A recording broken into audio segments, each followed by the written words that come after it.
Hello friends, હું છું નિમિષા સોની. સ્વાગત છે તમારી મારી યુટ્યુબ ચેનલ ઉપર. આજે હું બનાવવા જઈ રહી છું વેજ કોલ્હાપુરી. વેજ કોલ્હાપુરી બનાવવા માટે બે મોટી ડુંગળી મેં ક્રશ કરીને રાખી છે, બે બટેકા કાપે છે, એક ટામેટાની પ્યુરી કરેલી છે, 100 ગ્રામ જેવું પનીર કટ કર્યું છે, લીલા મરચાં વાટેલા છે, બે કેપ્સિકમ મરચાં બે કટ કરેલા છે, વટાણા, ફુલાવર, ગરમ મસાલો, મીઠું અને આપણા સાદા મસાલા. તેલ મૂક્યું છે. સૌથી પહેલાં આપણે પનીર ફ્રાય કરી દઈશું.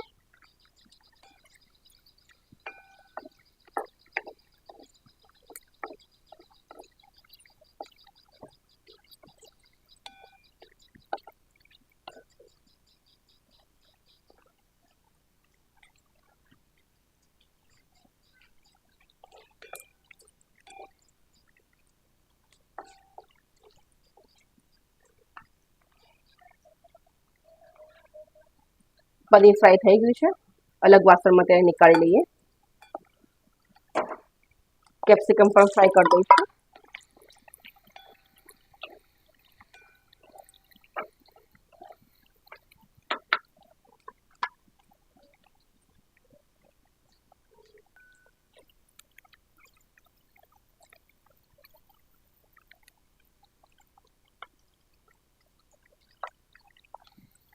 ફ્રાય થઈ ગયા છે. તેને બી આપણે અલગ વાસણમાં નીકાળી લઈશું.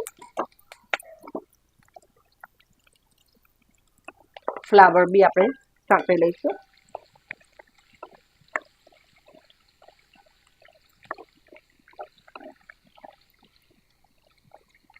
થોડા વટાણા બી અત્યારે સાંકળી લઈશ તેના અંદર.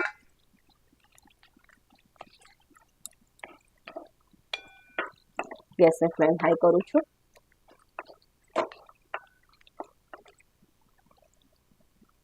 ફ્લાવર અને વટાણા સંતળાય ત્યાં સુધી આપણે બીજા ગેસ ઉપર બટેકા સાંકળી લઈશું. તેલ મૂકી દીધેલું છે મેં, કેમ કે બટેકાને સંતળાતા વાર લાગશે.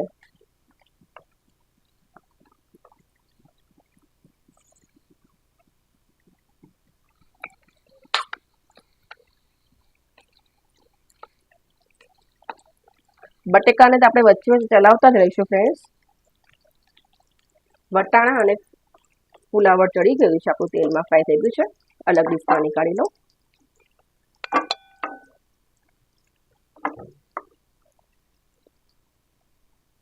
આ સ્ટેજની અંદર આપણે વઘાર કરીશું. 1 ચમચી જીરું એડ કરીશું.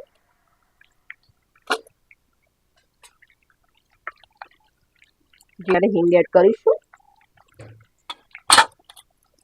લીલા મરચાંની પેસ્ટ કરી હતી આપણે તે એડ કરીએ.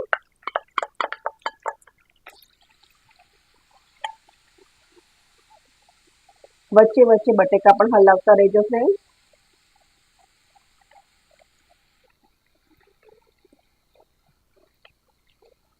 મરચાં સંતળાઈ ગયા છે. ડુંગળી એડ કરી દઉં.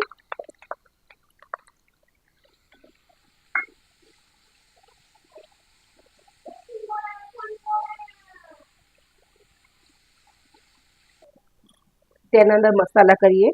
1 ચમચી ધાણા જીરું પાવડર, અડધી ચમચી હળદર પાવડર,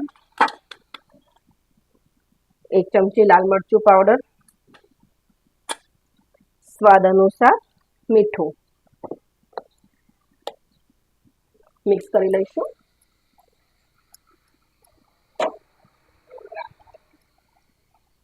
ટામેટાની પ્યુરી કરી હતી તે એડ કરી દઈએ. સરસ મિક્સ કરી દઈશું. તેલ છૂટું પડે ત્યાં સુધી તેને હલાવતા રહીએ.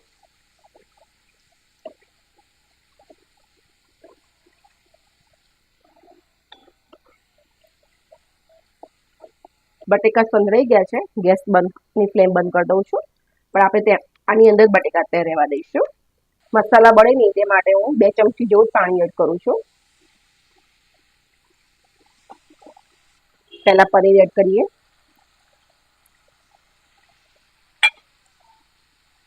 કેપ્સિકમ એડ કરું છું.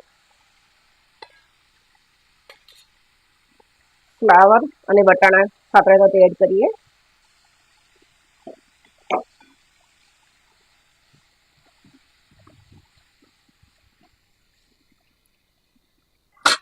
બટેકા આપણે એડ કરી દઈશું.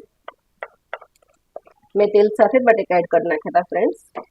બધું સરસ આપણે મિક્સ કરી દઈશું.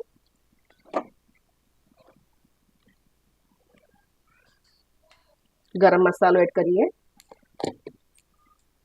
ફરી થોડું મિક્સ કરી દઈશું. કસ્તુરી મેથી એડ કરું છું, ઓપ્શનલ છે.